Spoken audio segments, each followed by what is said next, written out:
Well, good morning, ladies and gentlemen. Welcome back to Grizzly Bear Sims YouTube channel, and welcome back to Pine Cove Farm. This is Pine Cove Farm episode number 8, and I'm happy to see you all back here for another episode. We're taking a little bit of the easy way here in getting our manure pile loaded up into this trailer. It is basically time for us to get some of our greenhouse operations going. We have enough manure that we can, I believe, at least get a couple of them going. We've got greenhouses in a couple of different locations. Let me just bring up the big map here. Actually, let me bring up this version of the map because it's a little easier for me to point to with the mouse. So this organics area down here is what we're going to launch first. But we've also got greenhouses over here, Produce 1 and Produce 2. And well, and there may be more. To be honest, I don't know. I do know that these two facilities exist, and then this one down here, organics. And so we're going to concentrate right now on getting organics going. And all we really need for that operation is manure of the solid variety, and we need some compost, and we're going to need some water. So what we've got going on today, this is our same game day that we were together with yesterday in episode number 7. We have finished all of our, not sure why it's not picking up anymore. Are we full? Maybe we're close enough to full that it's shut off. So let's go ahead and shut the fraise off, and we'll fold it up and put the pipe up, and we'll drop it down, and we'll disconnect the fraise there and leave him here. And let's back up and try not to jackknife our trailer. So what we've got going on here on the farm is we've got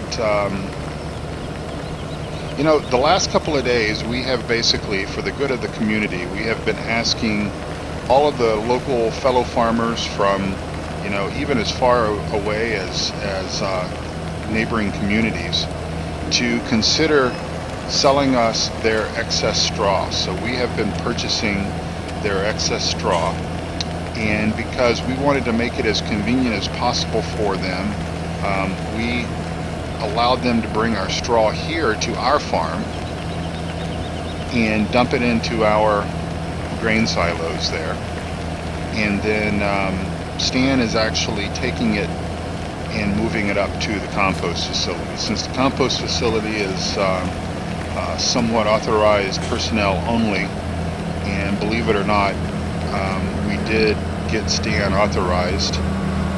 That was a bit of a task in and of itself, but he is authorized to go into the compost facility and into the biogas facility. And yeah, I know it's a scary thought, but especially considering the dynamite incident there on our original Goldcrest map. So the way you get back to these greenhouses is kind of through the woods, over the hill and through the woods we go, and we'll get over there. So he's basically running as much straw as we were able to get from the local farmers, and like I said, we've been buying it from them, all of their surplus stuff. And I think we turn in here, maybe, yes. We've been buying their surplus material, and so this is basically Merville's farm, and Mr. Merville is essentially leasing us his 2 greenhouses that we have here, and so that we can grow some produce. He doesn't want to mess with them, and we're okay with doing greenhouse operations, so that's what we're going to do. So anyway, yeah, so Stan's doing that and doing a fine job, I must add. And it was just a lot easier for us to have the local farmers bring their straw to us, and then we transport it up there. And also the other boys are busy kind of getting things cleaned up. We've got our large tractors that we used for plowing and for seeding and such. They're all, last time I looked, they were all lined up, waiting to get a spa treatment, waiting to get washed up and whatnot. So that's a good thing. And we've got our plows washed up. We've got our cultivators washed up, and my backing is certainly washed up. That is for sure. I just can't do it and talk at the same time. Maybe one of these days, maybe episode, maybe by the time I upload my 500th video, my 500th episode, I'll be able to back up and talk at the same time. So that's our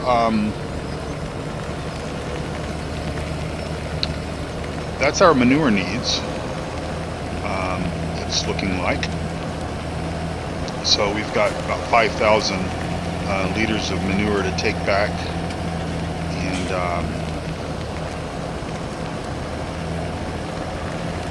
do something with. Anywho, as far as the solid manure goes, I don't plan on using solid manure, at least right now. Sorry, as my track IR went a bit nuts there. I don't plan to use the solid manure on the fields at this particular point in time. As I have said a dozen or more times, the whole issue with fertilization, with seasons, is still not perfect. It's still not where I think the developers want it to be. And so as a result of that, we only have to fertilize one time. That's all that will really, the Farm Sim 17 will recognize as one-time fertilization. So so that is what that is. And let's see. So I do plan to use solid manure for the greenhouse operations, and I will use liquid manure for the fields. I wonder if I can dump this. I wonder how many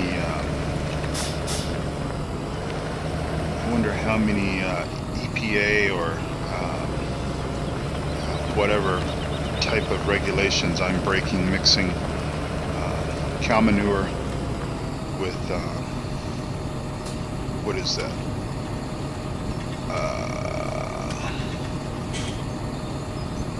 Is it a control line?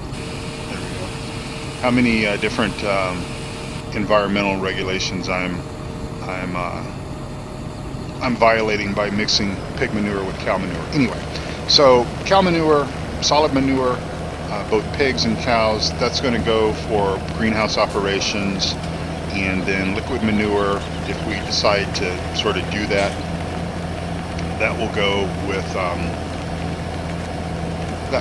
on the fields and be used in other possibilities as well.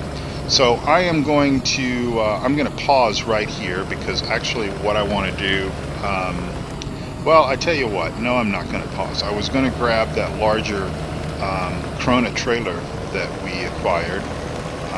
That trailer is much larger capacity than this Joskin. This is the largest Joskin, but unfortunately the Corona, the big Corona trailer, which I think tops out at around 57,000, 59,000 liters capacity, it will not accept manure. So I was going to use it for manure, but can't do that. So I'm assuming that probably those facilities up there hold the same amount of compost that they hold manure. That would possibly be hopeful wishful thinking if that were the case, but we'll find out. And so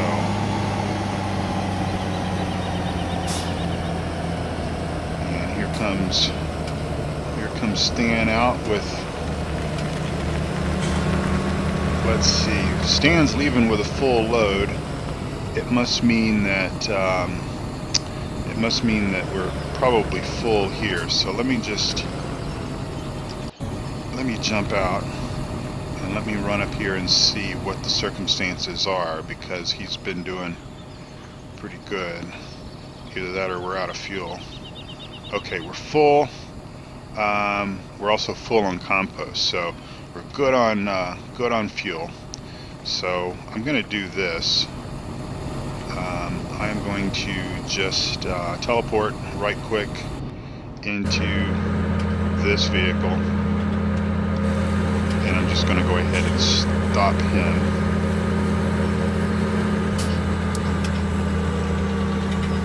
Because our compost plant is full, and obviously he's full, and he's just going to continue to drive around in circles because he's not going to be able to empty anything. So we'll put him there, and then we'll go back to our job. All right. So here we are back here. So what we're going to do is, and again, kind of with compost, we'll use compost for the greenhouses, and we will also use compost, taking some of it down to the biogas facility and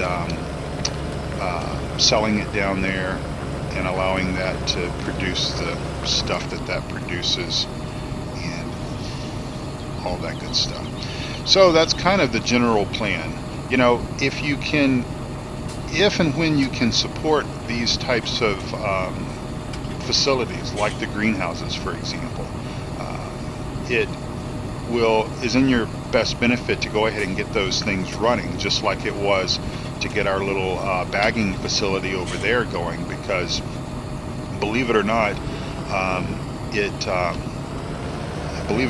actually makes a little bit of money. And so if you are kind of playing in career mode, or you're basically interested in getting as much income coming in as you possibly can, then it's in your best interest to go ahead and do that. So one of the episodes, I've recorded several of these episodes within a short span of time, within about a day or two. And one of the, I think, Goldcrest Valley, not Goldcrest Valley, Pine Cove Farm, the episode that I accidentally streamed it instead of recorded it, which came out on Saturday, I believe the 11th of March. I had mentioned that my father-in-law had to be rushed to the hospital for emergency appendix surgery.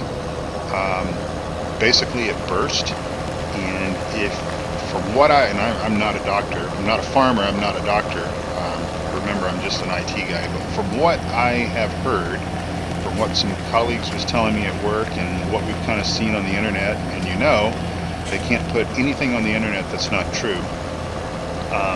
Something like less than 1%, 2% of patients who actually have a burst appendix actually survive. Now, again, that may just be information that is not true or somewhat misleading.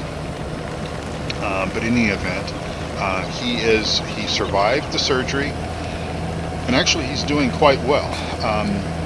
And your thoughts and prayers, if any of you guys did that, I certainly appreciate it. My wife appreciates it as well, and he's doing quite well. He's going to be in the hospital for at least a total of 10 days. So this is about day 2 or 3 when I'm recording this episode. And so he's going to be in the hospital probably another 6 or 7 days minimum, okay? And they're going to then sort of evaluate what else kind of needs to be done as far as the situation. From what we understand, what really saved his life, because again, a small percentage of individuals who actually suffer a burst appendix survive. But what saved him, the doctors have told my mother-in-law, is that he had so much scar tissue in the area, in the cavity where your appendix lives, that essentially that scar tissue, for whatever reason, we don't know what caused that, but that scar tissue basically formed a pocket or a barrier. Is possibly the better description, a barrier that contained all of that fluid, all of that stuff that's so evil in the appendix when it gets out, and it causes serious infections, and people ultimately have difficulty surviving that scar tissue that contained that fluid. So that basically saved his life. Now we don't know actually when the appendix burst. It had already burst by the time they wheeled him into the operating room, so it was all pretty quick once he got to the hospital. But he had been complaining of basically fatigue, and had high temperature in the areas of like 104 to 105. And here in the US, they pretty much are telling you get to the hospital when you start having temperatures that run that high, especially for a longer period of time. So again, thanks everyone for your thoughts and prayers and that stuff. I do appreciate it, and so does he, and so does the family. So at least for right now, all is good, and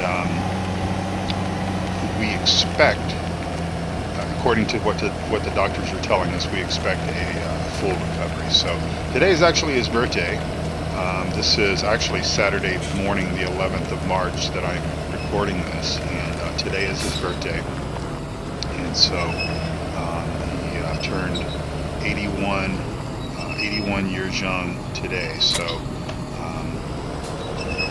the last element, or the last ingredient that we need in our greenhouse operations is water. So we'll truck this from over here. Not sure if there is hopefully the two greenhouses together don't take more than about 15,000 liters of water each. Again, it appears that the sizing between manure and compost is roughly the same, so that's kind of good. So keep that in mind when you're getting things set up, and hopefully water will be sort of in the same realm of possibilities, and that way it makes it a little bit easier to transport materials over here. In Goldcrest Valley, I put the placeable greenhouses in from Stevie, and of course those are not quite as fancy as these, and they also they only required two things. They required manure, and they required water. These obviously need the extra element of compost, but that's okay. It's very easy to service these, and wasn't necessarily the case on Goldcrest Valley. And so we'll see how this works out with the water situation. And of course, these are all automatic cell, so Stevie has these set up that way. And of course, if you want to run your storyline this way, I'm just basically thinking that I'm responsible for maintaining them, keeping them with material coming off of our farm, and we've got staff. We're employing locals here to go ahead and to run the facility. So they're running the facility, and it's got ample parking up here, so folks can come up and basically buy their own produce. Alright, so come on, get off. Okay, so I tried to stop that at about 15,000.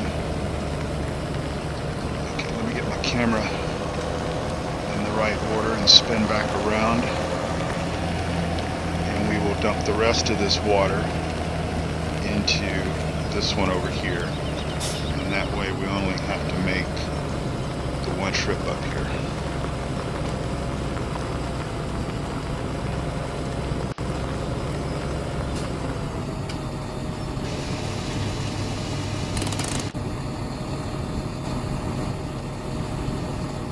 And we'll take a look and see how this looks here in the F1 menu. So we've got water going in. Let's kind of see. We had about 12,000, 13,000 liters in that tank. So that's going to come out at about 61%. So we're at 100%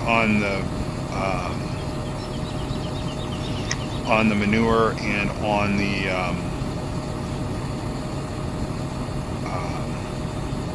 compost, so that's all good. So this thing should these basically should fire up here momentarily. Just kind of keep in mind that with all of these kind of things, even including animal cleanliness and everything, it does take a little while. Oh cool, we've got automatically open doors, so this looks like it's what is this? Is this cauliflower? Yeah, looks like cauliflower. So yeah, so we've got a green light there. I guess green light means go, and so it's all good. But just keep in mind that, well, I'll tell you what, we'll speed up time just a little bit here. A lot of these types of facilities, there we go. Okay, let me slow back time down again. We've got pallets automatically spawning. So they'll spawn and then continue to move down the line here. And then once they reach this point here,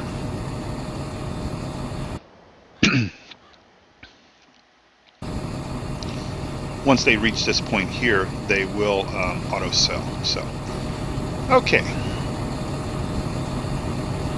I suppose if you don't like that, then I suppose that you will have to put the map in Giants Editor and take that feature out. But I like it because I'll tell you, I've played maps where we've got, where we had like lettuce and tomatoes and such, like States comes to mind.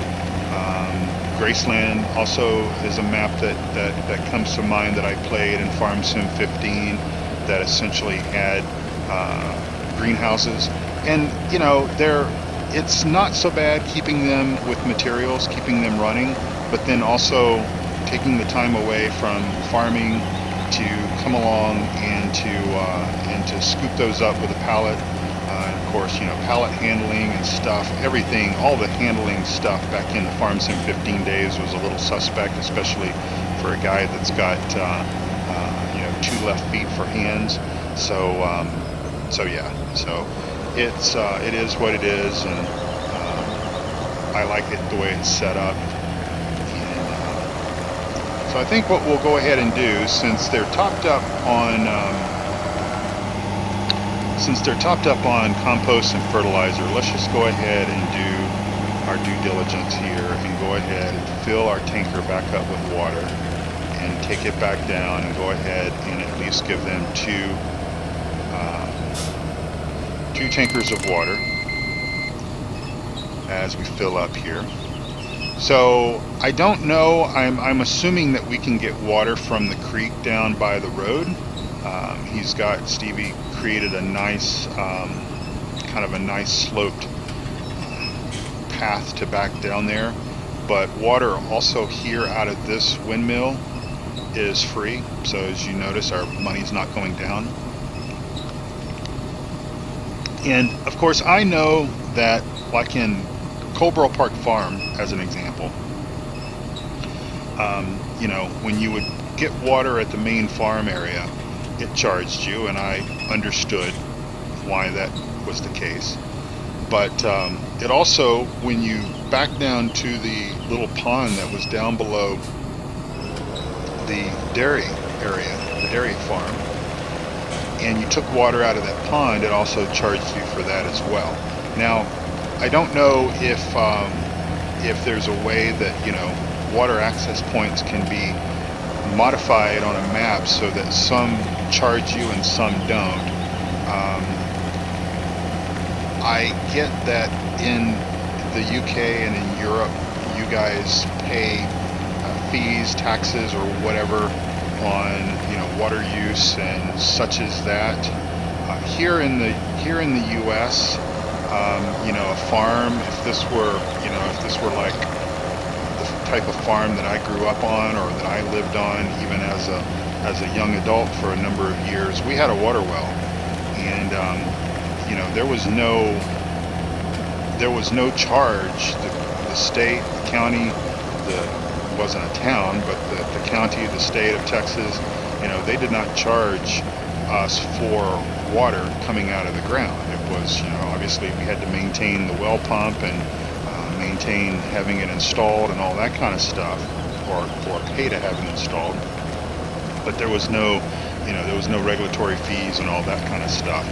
And so that's kind of why I like it. Like on these maps, for example, when you've got the water mill, the windmill back there to take water out of, or a stream or whatever, you can certainly do that. And of course, it doesn't charge you, because it wouldn't do that here. We don't pay for, or at least we didn't. Maybe regulations have changed, but at least here in the U.S., and of course that's kind of where this map is that's kind of where this map is based, obviously, is here in the U.S. And did we fill up already? Let's just check and see. Yep, 100%. All right, not a problem. We put a little bit more in this one than we did the other one. I couldn't hit the button quick enough to get it to stop. And we'll just spin around, make it a little bit easier for ourselves. I did do quite a bit of mowing yesterday off camera, and tethered it to make some hay, just to kind of give us a bit of a head start on the whole grass stuff. The verge around the field, those areas were tall enough to go ahead and cut, so I went ahead and did that, and that's all good stuff. And really, for this game day, there's probably some more work that needs to be done at the compost facility. I definitely need to, what we might do actually is we might go ahead and just do that in this episode. We're going to need some more fuel at the compost facility, because it only has about 5,000 liters of fuel according to the gauge, the readout. And so I think what we'll do is we'll take this back, and probably we'll take this to the BGA, this trailer, drop it, and I believe our fuel tanker is at the BGA. I believe we backed it in there, and we'll see how much biofuel that we've produced, so that we can at least test that and see if that's all working as it should work.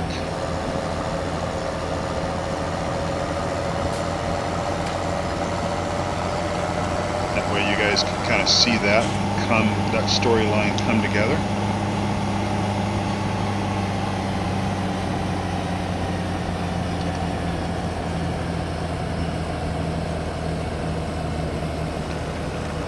We'll just park this out here.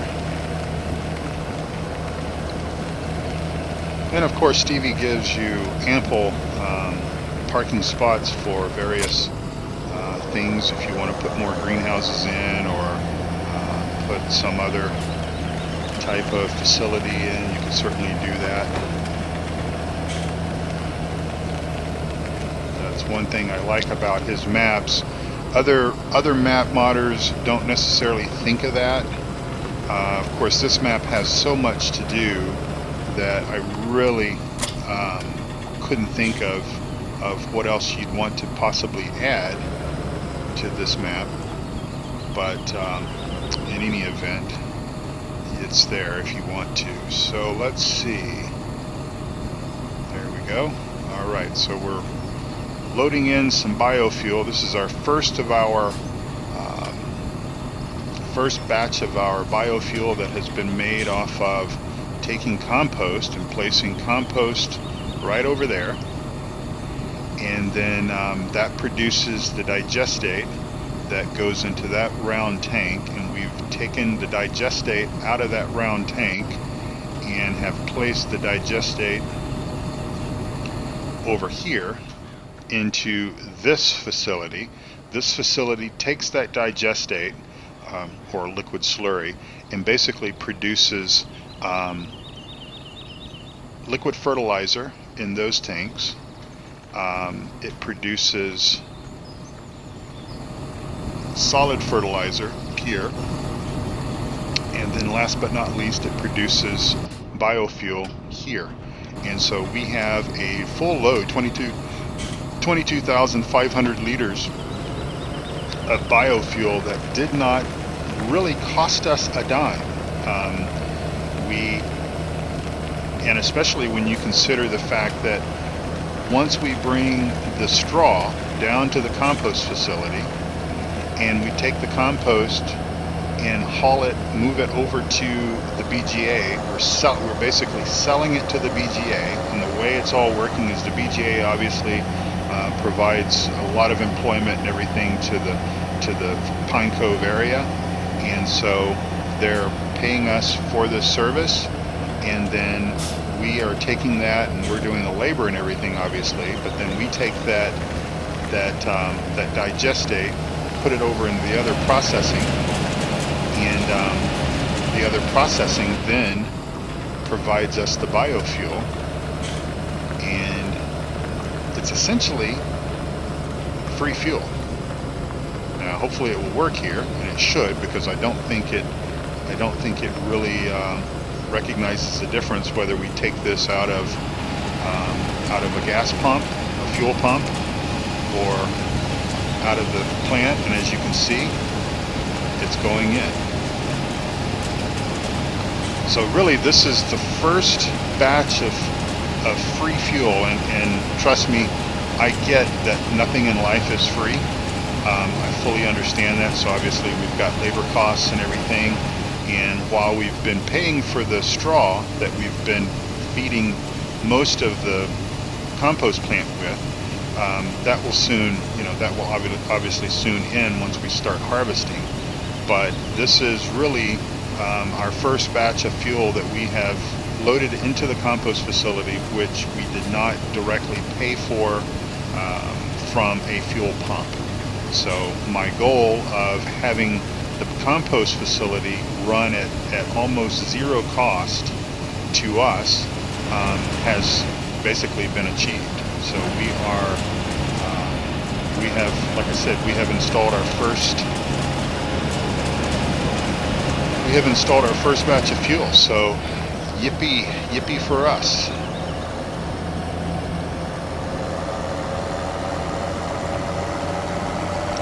Alright, well, I thank you all for watching this episode, and all of my episodes, as a matter of fact.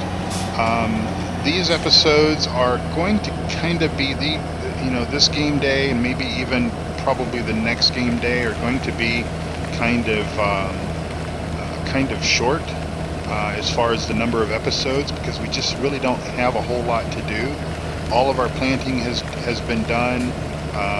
There's no fertilization that needs to be done, and that's kind of unfortunate. I hope that the Seasons mod will soon be able to incorporate multi fertilization steps, and that way we've got more things to do, because we've kind of ran into this with both Lawfolds as well as this map as well, where there just isn't much to do. And so we're going to drop this guy right there, and we'll head back to the main farm. But soon, I think that, you know, hopefully they'll figure out what they need to do to get that going, and that'll be cool stuff. But I think for right now, especially with both Lawfolds being in wintertime, and obviously this map's being in the summertime, those are your two seasons. And unfortunately, because of the fertilization stuff, there just isn't much to do in summer. But you know, those seasons are going to be light as far as activity goes, and but I'm going to try to keep the gap this way. So hopefully by the time that we get to a point to where that we can start harvesting on Pine Cove Farm, I'm hoping that we're in the season, the spring season on Lawfolds, where we can really start planting again. So of course we've got some winter crops that'll come due a little earlier on Lawfolds than on this map, since we weren't able to do any winter crops since we started in the spring. So there you go, folks. That's pretty much all I wanted to showcase with you here on this game day. I will make a decision at some point doing some of the off-camera stuff as far as whether or not I want to do more for this game day, or go ahead and just fast forward to the next and see what needs to be done. I also need to go up and check on the grass field, so if the grass field needs to be cut, then obviously we will come back in this game day to do that, because obviously I want to try to get at least, I don't know, and of course you guys we won't do all this mowing and stuff on camera, but hopefully I can get two mowings off that field would be ideal, I think. Anyway, thank you all so much, folks. I do appreciate it. Thanks for your thoughts and your prayers on my father-in-law. I appreciate that as well, more than you know. So take care all, and I will see you down the road very soon. Bye-bye.